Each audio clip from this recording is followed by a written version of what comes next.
Good afternoon. Dear friends, ladies and gentlemen, welcome to the fourth session of the International Conference. The theme of this session is the endless possibilities of digital art. We have invited two guests from Future Perfect Studio to share their insights and expertise with us. Steve Jobs actually said that narrow broadbands convey information. However, true broadband is needed because it enables us to convey emotions. Indeed, broadband communication enables us to convey more details. And it is exactly the details that are able to move people. From traditional forms of art to technology-enabled art, new media art, when these forms of art are combined with 5G, we're able to create more possibilities to offer more detailed, sophisticated contents to the public. AI technology, big data, and algorithms are all technical terms that some may find to be quite novel. However, many artists are using these new technologies and tools to blend technology and art. Or technologies have even become the subject matter and the daily tools for many artists. They are blended into their social experiments, their artistic expressions, just to name a few. So today's discussion will focus on technological art, cross-media art, and how the artists are using new economic, social, and cultural resources and capitals to deal with the use of new technologies and to come up with new contents. Today, we're honored to have Wayne Ashley, the founder and artistic director of Future Perfect Studio. He's already online. And we are honored to have the co-artistic director of Future Perfect Studio, Xander Sarin. We're honored to have both of them as our keynote speakers today. Joining us later will be Lin Kun-yin, the co-founder of Luxury Logical, and Pei Chun Lin, art director of Lin Pei Chun Digital Arts Lab.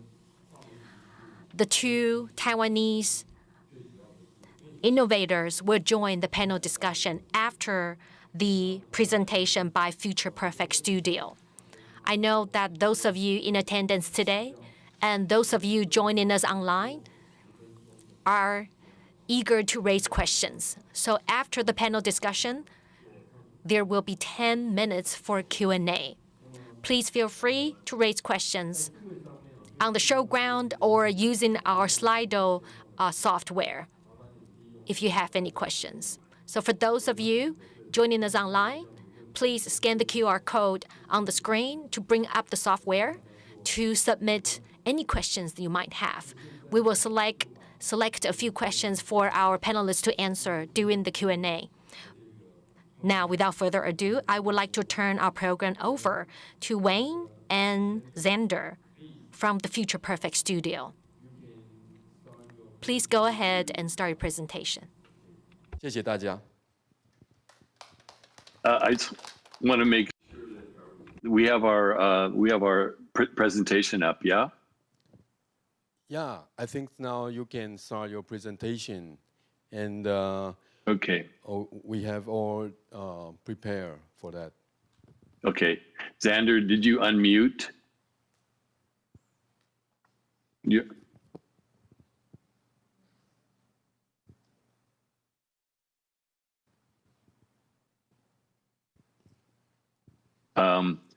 you have to unmute your, Xander, you have to unmute your microphone.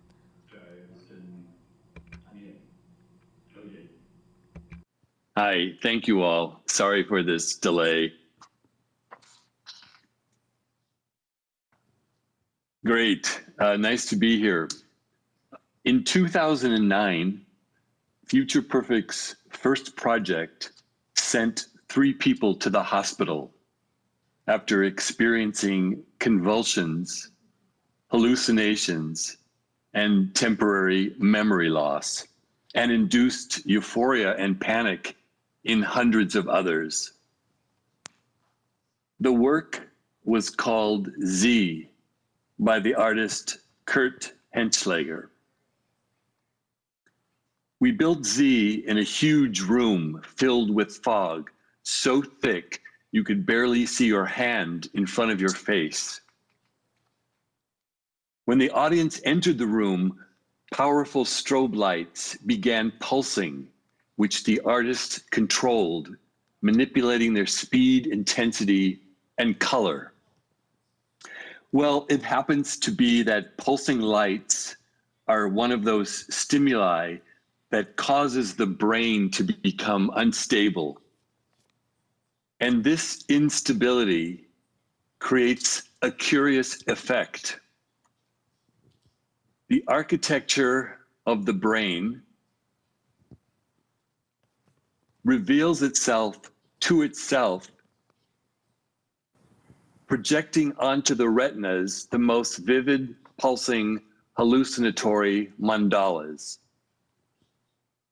For 20 minutes, with their eyes open, spectators lost the sensation of having a physical body while existing in pure abstract psychedelia. The entire work took place completely in the mind and was impossible to document. We called this a dramaturgy of the brain. The only documentation was through verbal testimony. I want to show you a brief video of audiences recounting their experiences. I don't know how I want to word it.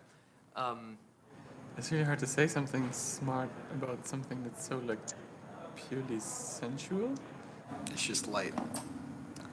I know, but All the images are what you like. create. Yeah.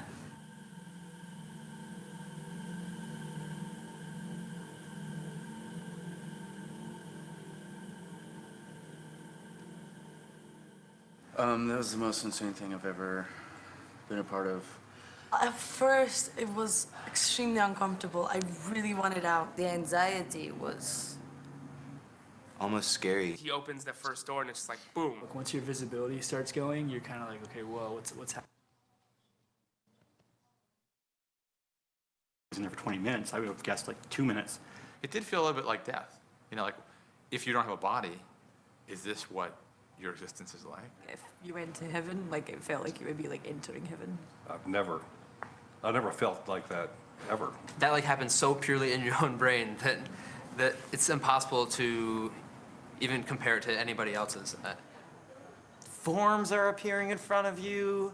Sorry, when? Yeah. Can you hear me? Yes. Just some problem of the technical problem.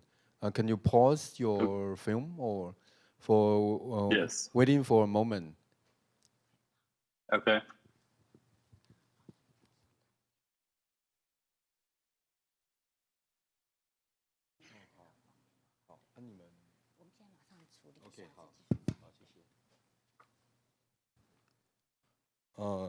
Sorry, Wen. Yeah. During the waiting for solving the problem, I think I can first introduce some the the artist here to the audience. Okay.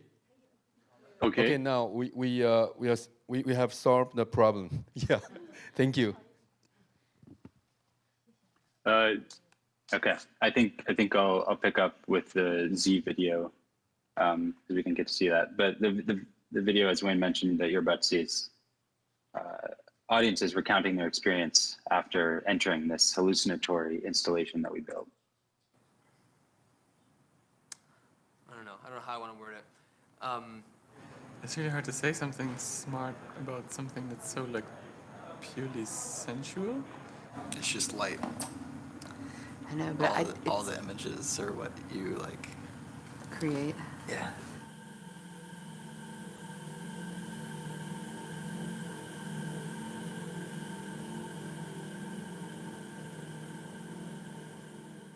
That was the most insane thing I've ever been a part of. At first, it was extremely uncomfortable. I really wanted out. The anxiety was... Almost scary. He opens the first door and it's just like, boom. Like once your visibility starts going, you're kind of like, okay, whoa, what's happening? You don't even know where you are. You lose your sense of space, time, and motion. I mean, I didn't even know I was in there for 20 minutes. I would have guessed like 2 minutes. It did feel a little bit like death. You know, like if you don't have a body, is this what your existence is like? If you went to heaven, like it felt like you would be like entering heaven. I've never felt like that, ever. That like happens so purely in your own brain that it's impossible to even compare it to anybody else's. Forms are appearing in front of you. Fractals and V-waves that just move. So we've titled this talk, Building Precarious Ecosystems, to describe the challenge our studio takes on with each project. The kind of work we want to build requires us bringing collaborators together from totally different sectors, people who would never meet. For example, Z, the project we just showed, required an epilepsy doctor, an industrial fog specialist, a brain researcher, and an exhibition designer to make this one of the most talked about underground art events of the year. To pull the kinds of projects off we must manage alliances across different technologies, histories, training systems, and cultural backgrounds. And our studio is dedicated to this kind of deep exploration that results in new questions, both artistic and social processes. And this is a list of some of the other people that we've worked with here on this slide. So we define ourselves as a transdisciplinary creative studio and research collective. You might ask, what is that? Well, we situate ourselves somewhere between an architecture firm, a think tank, a research lab, a design studio, but for performance. We are a studio that values hybridity, play, uncertainty, process, vulnerability, and the time to think deep and critically. These are the values that enable us to innovate, to take risks, and to reach our audiences in new ways. This next project is called Shuffle. Shuffle is a performance installation we commissioned and premiered at the New York Public Library. We brought together the theater company Elevator Repair Service with a statistician and a media artist. We asked them to consider the following question: what might a theater piece look like that is completely orchestrated by a computer database? Over the course of a year, we built custom software for analyzing 3 American novels of Hemingway, Faulkner, and Fitzgerald. Complex algorithms combined the words and sentences from each of the 3 novels to generate new dramatic texts on the fly every 20 minutes. These texts were sent wirelessly to touchpads embedded in books, which actors read and improvised in front of a constant changing audience. With Shuffle, I think we succeeded in showing how theater and data analytics might work together, a hybrid that opened up new thinking about text, narrative, and mise en scène, and a new role for libraries and books, creating playful dialogues between machines and humans. The last project we'll show is a project called Aquasonic. In 2017, we're hired to serve as the creative producer for this project, and it's an underwater music concert. The company had been working on Aquasonic for at least 6 years before they brought us in, running up against numerous obstacles they couldn't solve. The group had discovered that creating melody and sound underwater was incredibly complicated. For example, here in this slide, the musicians are testing hundreds of brass bowls that would later be used as instruments in the tanks. When these instruments and others that we invented were submerged underwater, the tuning changed from one moment to another and was difficult to stabilize. One moment they made sound, another moment they were completely silent based on the position in the tank. And the instruments started to deteriorate and rust as soon as they were put into the water. And obviously amplifying sound from underwater has many electrical risks. To begin to solve these problems, we developed a rigorous research process and assembled a team of specialists. First, an aquatic acoustic engineer whose research focused on sound pollution affecting the world's oceans, helped us understand the acoustics of water and how sound behaves in confined glass tanks, and how to solve various problems related to bubbles, temperature, algae, chemicals in the water, skin particles, all of which affect the sound, the tone, and the volume. What we discovered was we had to create an incredibly delicate ecosystem every time we performed, or the work would be at risk of totally collapsing. An engineer from MIT who had previously worked with Bjork to create instruments for her album Biophilia worked with us to invent completely new instruments that could withstand the harsh environment of water. Here's an early rendering of what we called the crystallophone, one of the instruments we created, which was based on Benjamin Franklin's early original instrument called the glass harmonica. And then here's the finished instrument in the tank.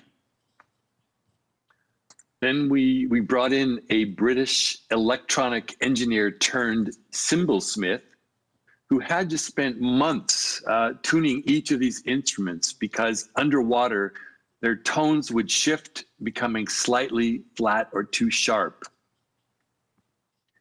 And then finally, we brought this project to an anthropologist who helped us understand the history of producing music underwater. There's a long preoccupation around sound and water that goes back to Handel, Berlioz, Ravel, John Cage, and others.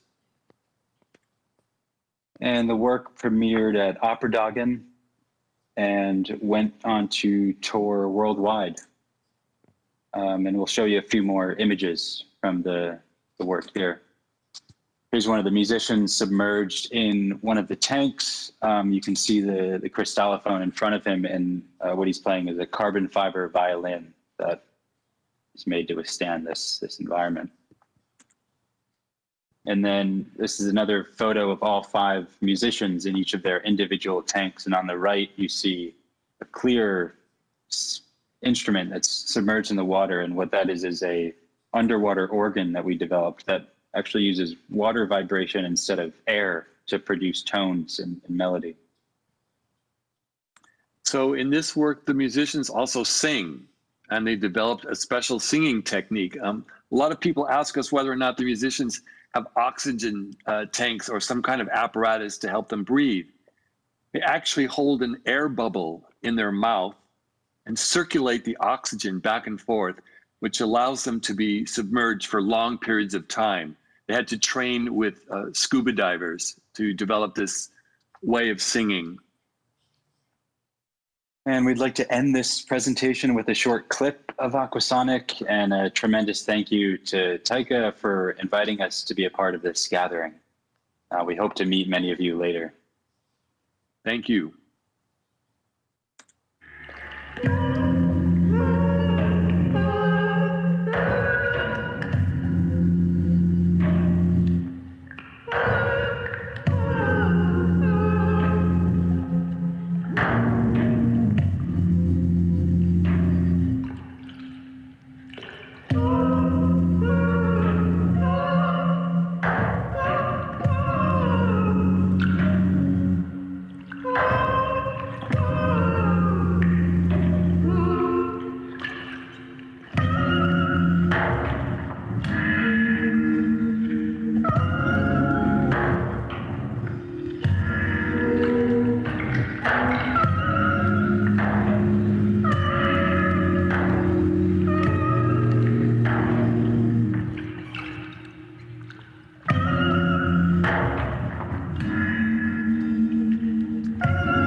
Thank you very much. Thank you.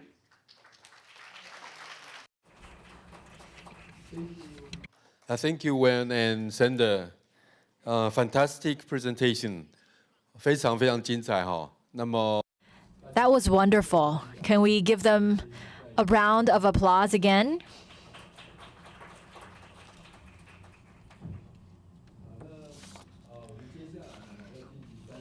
We will now have 30 minutes for a panel discussion.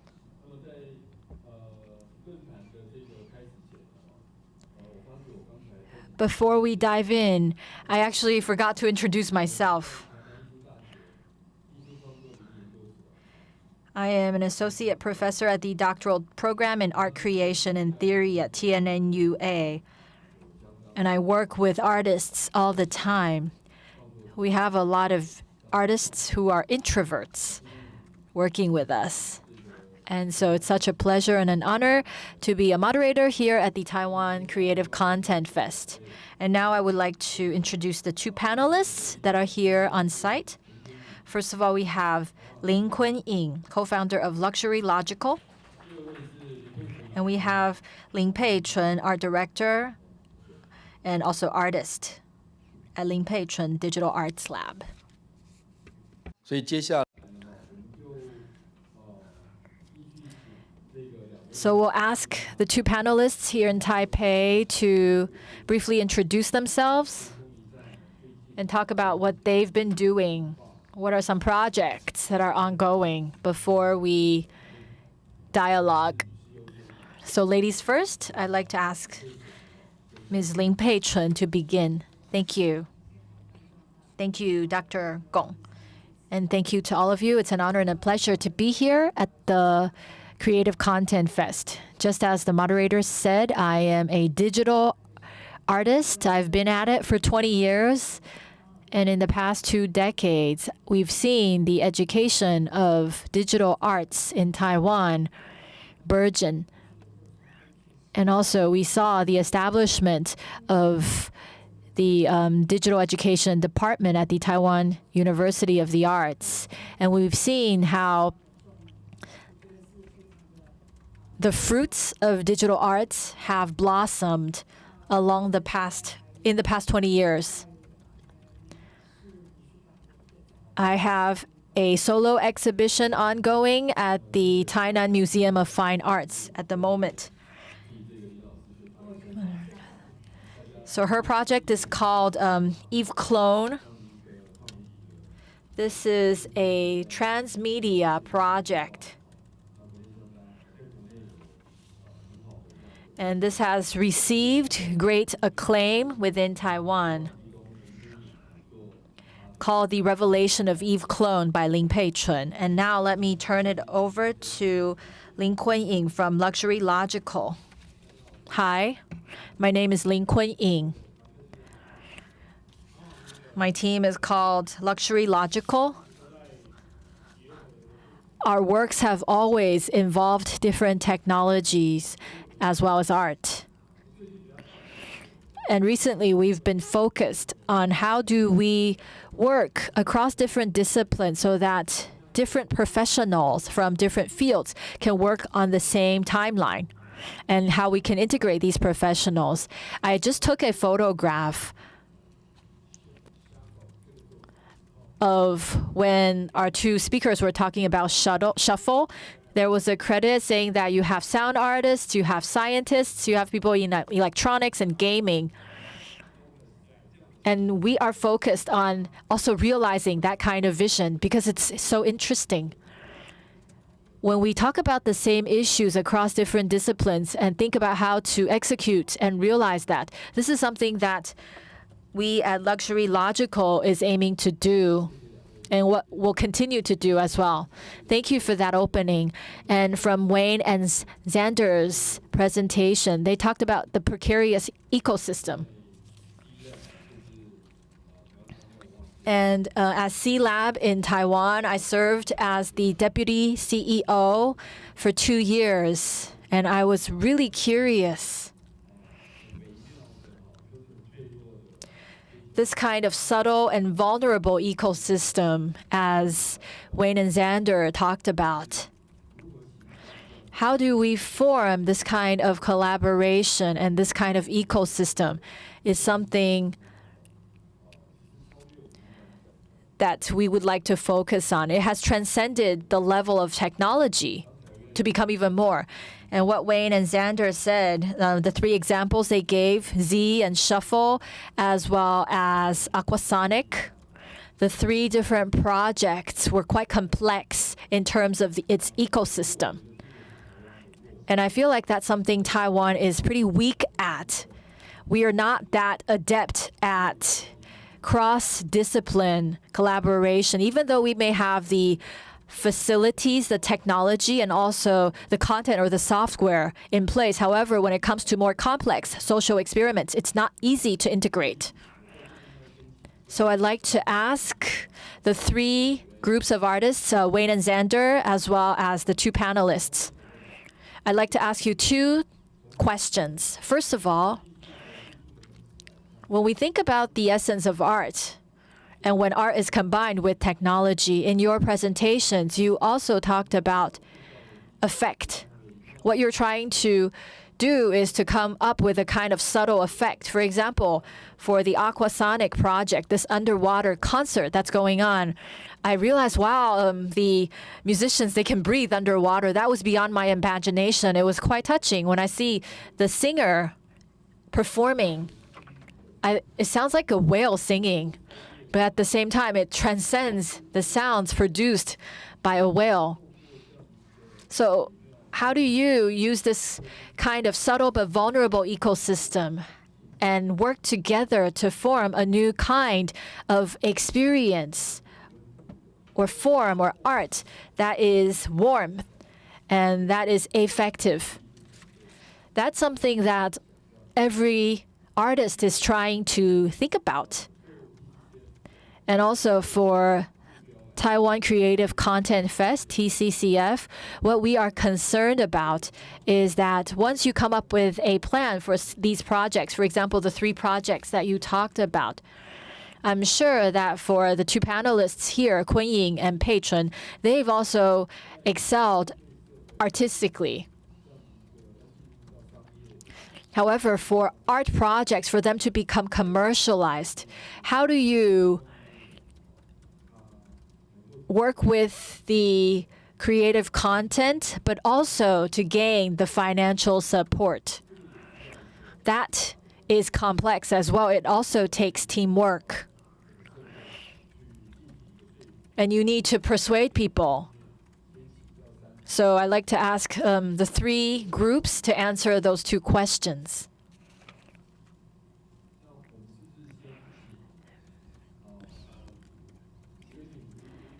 If you want. Okay, please. The first thing is individuals have to be very curious, and you have to be fearless in where your questions lead you.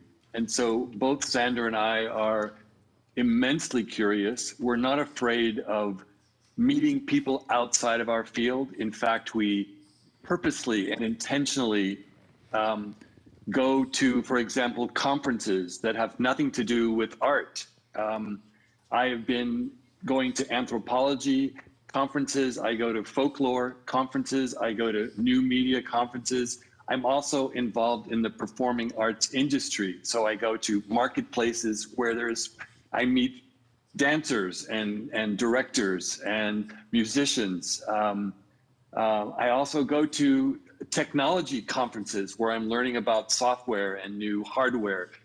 So that is an ongoing life process that you have to commit to. And once you start fearlessly crossing these borders, you start to make social and personal connections. And you start seeing how different disciplines are asking questions, because everyone comes from a different set of knowledge. They have different histories and also different metaphors for engaging in the world. And so one of the skills that Xander and I acquire is being able to mediate and talk across different metaphors and understanding different development processes, different creative processes. A dancer goes through a different kind of process than a software developer. And once we can understand these different kinds of goals and expectations and timelines and ways of working, we can begin to frame projects and ask questions in a way that brings these seemingly disparate people together. That's the first thing that's needed to work in a transdisciplinary way. Xander, do you want to add to that, or? 就是是不是 Xander, maybe you could add to that? Please. I have a lot more to say, but I don't want to. Yeah, I think I can add. We really see ourselves as a catalyst, and what we bring to projects is that facilitation, both at a small scale of bringing collaborators together from totally different disciplines that requires just a kind of daily working process that has to be figured out anew with every project, because not only are we working with, in the projects that we take on, not only are we working with people outside of art, but we're doing projects that are generally atypical. So we're not doing like a traditional stage production. Instead, we're doing it in tanks filled with water, and we're not doing a traditional installation. Instead, we're causing hallucination in people's brains. So I think we situate ourselves very intentionally in that zone that, as we mentioned, can be very precarious, but also is a really exciting place. And I think with the right partners and collaborators, that excitement really drives those projects forward. And I want to add to that, because it's not only that we're constantly in touch with a variety of skill sets, but we're also talking to governments, we're talking to agencies, We're talking to artistic directors of large cultural venues. We're talking to producers. So we're operating at about five different levels at the same time, and very consciously understanding what it takes to produce a project from inception all the way through presentation requires not just working with artists and scientists and researchers, but also working with potential corporate sponsors, government agencies, other venues. So we take a very holistic process, and we have to engage at every one of those levels to succeed in developing and presenting, making our ideas public.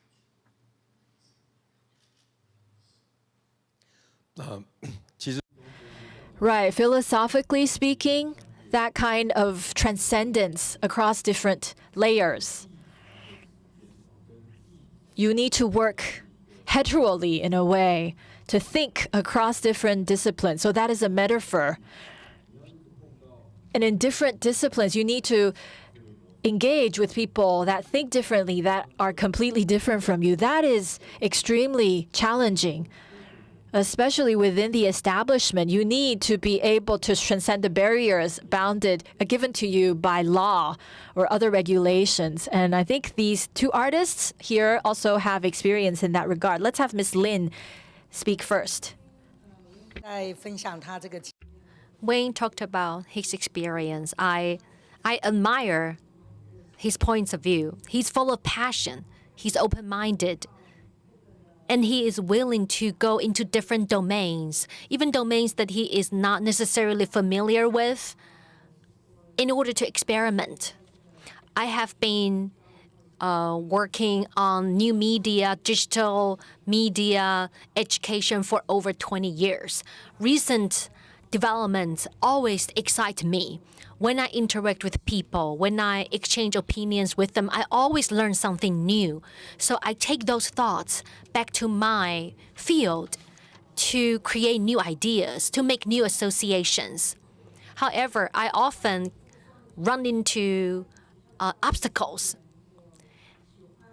that are imposed upon me by the limited resources of the educational system. Sometimes I work with a lighting department of professors, theater department professors, or sometimes I go off campus. I work with people with technological backgrounds. People always ask questions, why should I work with you? You may have the best ideas in the world. For me, in my lab, we're like-minded people. We encourage each other. We bounce ideas of one another. However, when you go out of the walls of the lab, you expect people to be like-minded, but it's not necessarily always that way. Sometimes you expect people to be as passionate or as selfless as you would like them to be, but sometimes the situation is not what you had expected in terms of the level of passion they have, or just in terms of being able to find the resources that you need. Or maybe I should put it that way. Everybody has a way in which they work, in which they spend their budget. So once again, it comes down to whether we have the right resources. Sometimes we work to overcome interdisciplinary obstacles. But then the next question is, where do I find the financial resources to fund my project? In Taiwan, Ministry of Culture, Education, and the Ministry of Technology are offering grants for professors like us to apply to. However, it is not enough for considering the number of teams and labs out there that need such resources. So here, I would like to bring up this point that I believe that in Taiwan, we have excellent teams, excellent experimental labs. They are making great contributions, coming up with outstanding projects. So for me, as somebody who teaches in an university, I value the opportunity to sometimes be invited to judge competitions, to be able to get to know more people, to find more sources of support and financial resources in particular. That truly helps us to overcome many obstacles and open more doors. For example, my team was invited to participate in the Taipei Pop Culture Festival. You know how when you apply for a government grant, you enter into competition. You need to write proposals. You need to present your ideas. There are many, many obstacles for you to overcome. A lot of creativity is killed in this process. It's an exhausting process. For me, I sometimes need to make a compromise. I have great ideas, but with limited resources, I can only do so much. So sometimes when I see extremely experimental projects, for example, the Future Perfect Studio, I am very envious. But I just would like to raise this point that the number one obstacle that we encounter is really the lack of resources. So I would like to call out to the representatives of the government here to enhance their awareness of such a challenge. Yes, thank you for sharing with us.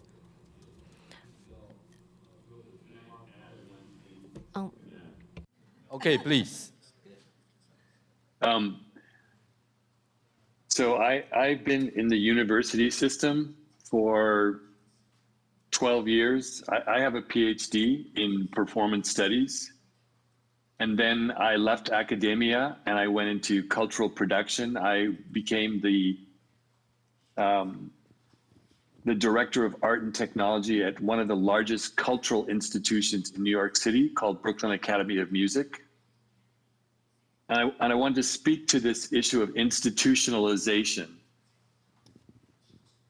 It took me 10 years to leave the institution, to leave university, to leave the largest cultural venue in New York City and start my own studio with Xander to be able to do the kind of work that we've presented to you. We would not have been able to do that if we stayed in the university and in the largest cultural venue. It is so political and there's so much bureaucracy and there's so much competition within those institutions. Sometimes you need to leave. True. We have accomplished more with our small team. We have a very small team. We have accomplished more in the years that we have worked together than I could ever accomplish in a venue that has millions of dollars of support and 150 staff. We have done more in a small, independent studio. Now, that doesn't answer your question about resources, but it does, I hope, address what some of the obstacles are for continuing to be creative inside of certain kinds of social and political institutions. It's hard to leave. It's hard to leave a university because you have so much support. And the same thing with the large cultural venue. It's a lot of risk. But what I've experienced is a lot more freedom and a lot more ability to move back and forth between different kinds of scales different kinds of economic and political constellations by leaving. And that's been a very interesting, and the first time it was very scary to say, I'm going to leave, I'm going to start my own studio.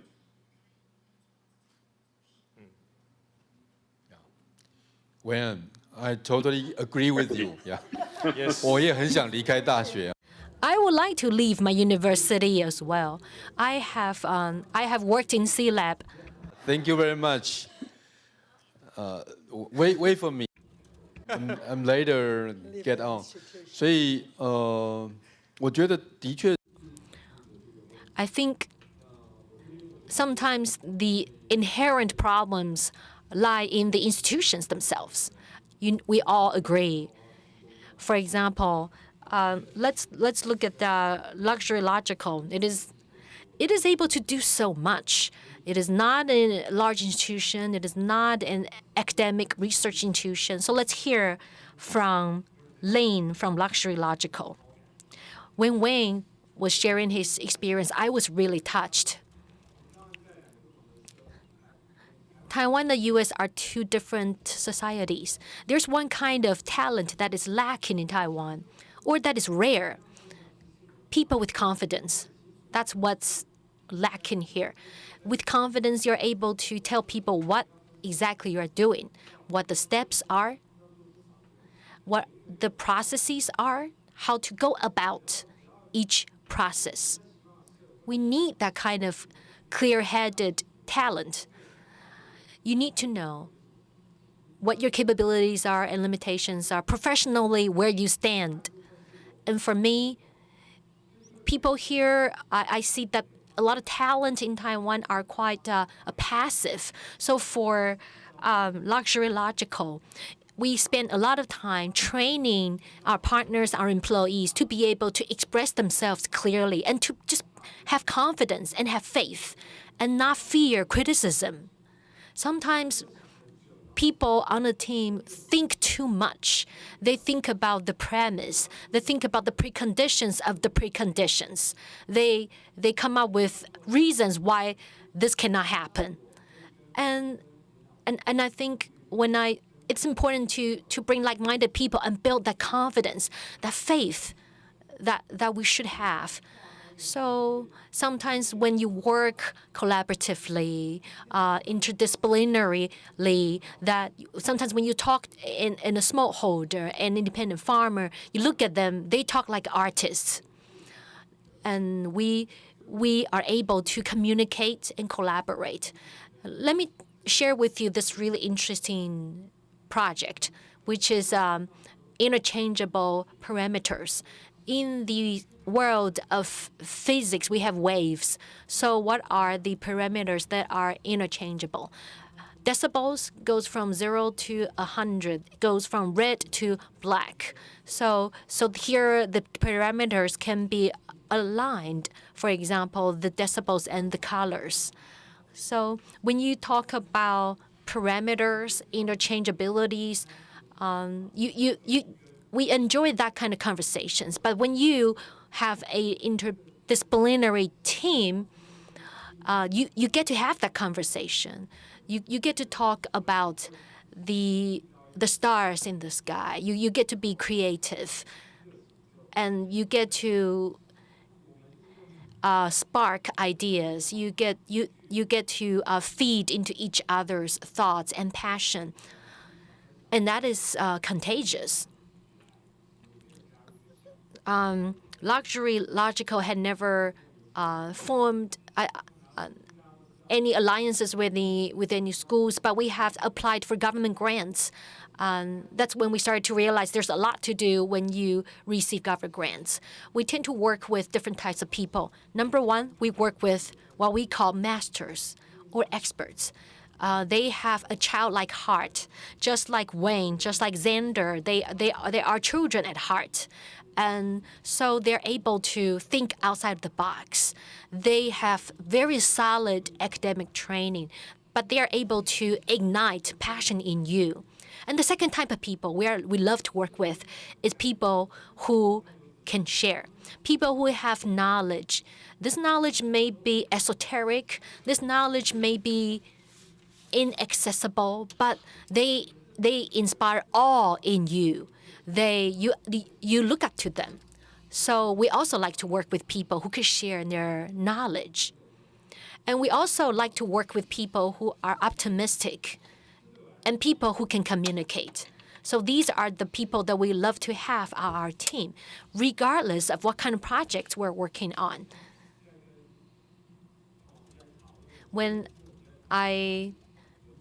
Last time when we were discussing our participation in a cultural expo in Taipei, I remember having this really great conversation with my cross-sectoral interdisciplinary team.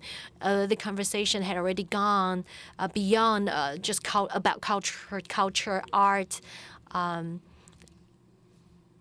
I think that's the kind of thoughts and conversations we need to have in order to be creative. Thank you for your thoughts.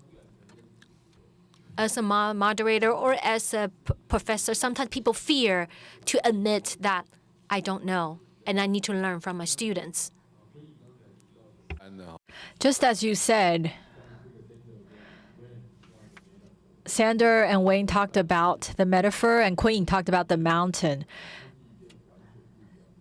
The symbol of a mountain is different to the general public than to the indigenous people and the indigenous hunters. For someone who lives in the plains and in the flatlands, the mountain is another metaphor. So what Kun Ying was saying is that when we start a project, we are like hunters going into the mountains, or like the Ataya tribe wise man, Maya Dalu, who enters the world of weaving for women, going back to hundreds of years of history. And they may even need to go to the Weaving Museum in Osaka to research the history. And this kind of history will mean different things to indigenous people.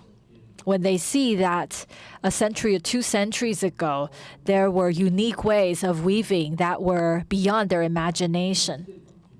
So they really needed to see the object or the artifact in person to realize that. So from what the two artists said is you have to go into the details to understand it, to get it. And of course, Yuma Dalu understands or has to gain support from the commercial world or institutions so that they can incorporate the old into the new. And I would love to go on discussing more with Wayne and Xander. However, we are running out of time.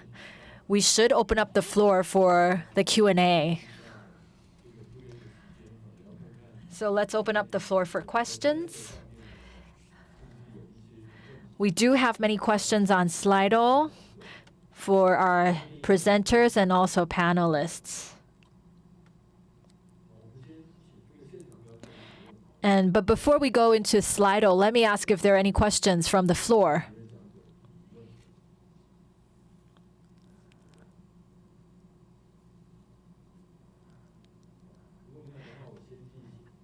All right, so there is a question that we received. The first question is for Wayne and Xander. So when it comes to the project Z, aside from challenging the sensory experiences, what kind of inspiration were you trying to give to the participants? Was it a kind of experience away from reality? Were you hoping to develop new audiences or participants? This is a question for Wayne and Xander. The second question is for everyone on the panel. When using technology and incorporating it into art creation, how do you also incorporate the essence of technology itself and not just have technology be used superficially? That is the second question for all panelists. So can I have Wayne and Xander take the first question, please? Sure. So the artist that we worked with is very interested in the dissolution of boundaries. A lot of, at least Euro-American art, has the frame around everything, the frame that tells you how to look at something, the frame that creates distance, the frame that creates a kind of analytic response. That artist is very interested in something that we all know this word, and it's become the hot word of the last decade, immersion. So this artist wanted to create in the audience the same experience as when you listen to music. The music penetrates the body, it's inside the brain. When you look at visual things, there's a sense of it being outside that you look at. And he wanted to create the same experience so that the visuals and the sound merged together and situated itself in the brain so that people actually hallucinated. So I think the biggest part of that was to really break down all the barriers of experience, to have it be inside the body, in the brain. I think that was one of the main goals of that work. And also to challenge the way people perceive and to think what is outside the brain and what is inside the brain. And I think people were very stunned to find out that their own brain produced these psychedelic experiences. It wasn't a projection that came from the outside onto a wall. It was actually the body that was actually producing those effects. Once you have that experience, you start to look at the world in a very different way. Is this really out there, or is this really my brain producing that experience? Xander, did you want to add anything to that? No, I think you got it. 我们知道 It was probably one of the most intense things we have ever produced, because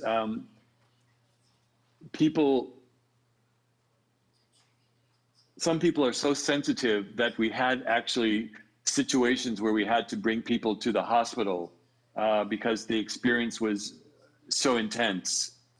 And you can see it was only 20 minutes, but it was such a profound experience for people. I've never produced something that was so short and had such large philosophical and bodily experience before. 这个让 I'm dying to try.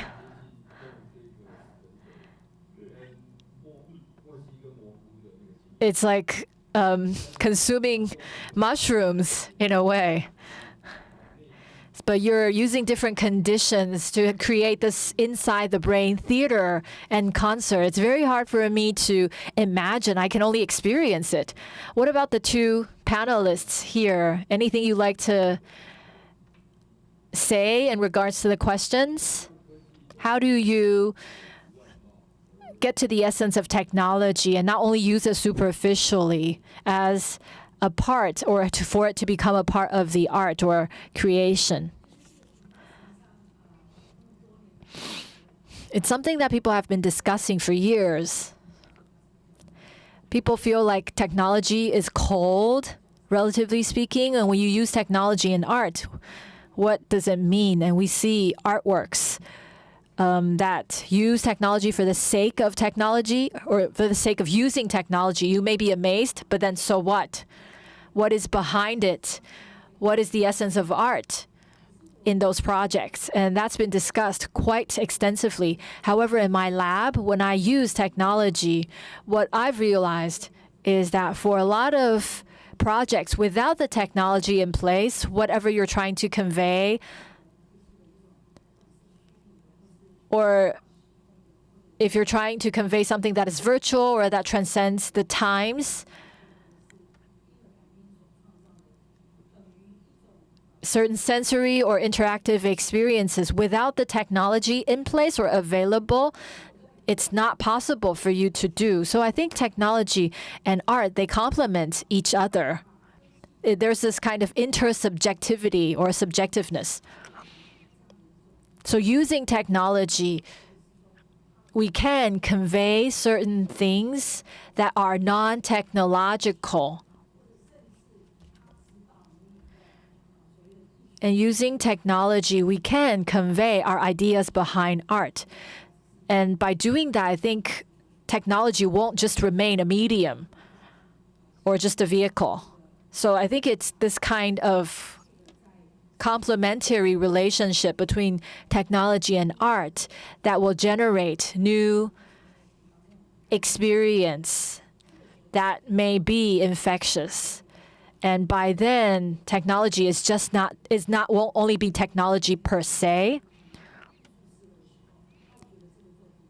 But if we're not able to use technology to convey our ideas about art, then I would say that we're not tapping into technology and that it remains only superficial. Kun Ying, okay, very quickly. I think when it comes to tech and art and using tech and art, there are many dimensions to the issue. First of all, if you are clear about the technology you have, I would say being clear about the technology that you have at hand is fundamental. But I wouldn't say technology is the issue here. If we can explore the sentimental side of technology, it can be used in art. In the past, maybe the paint and oil painting was considered technology. But today, when we think about this issue, if we can fully tap into the aesthetic side of the technology that we have today, then it will do the work. I think that's a better pathway of thinking about it. We are running out of time. I would like to conclude using two keywords. First of all, precarious and vulnerable.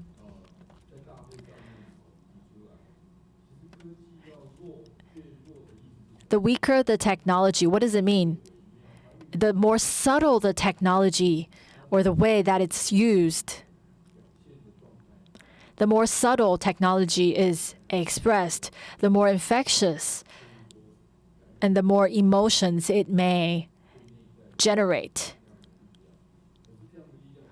However, this kind of experience may be vulnerable as well. It could be an inside the brain experience.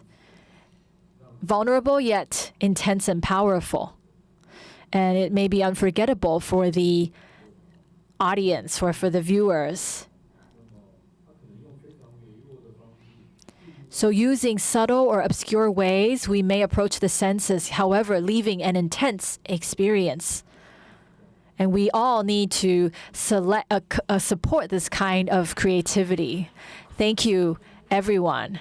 Thank you once again. I'd like to ask our moderator and also the panelists to stay put because we're going to take a virtual/physical photo with everyone.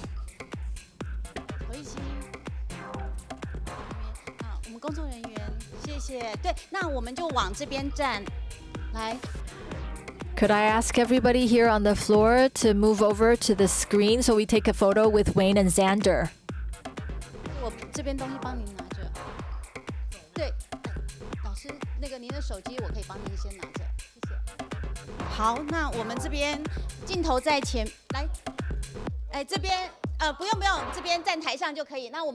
So please look into your cameras.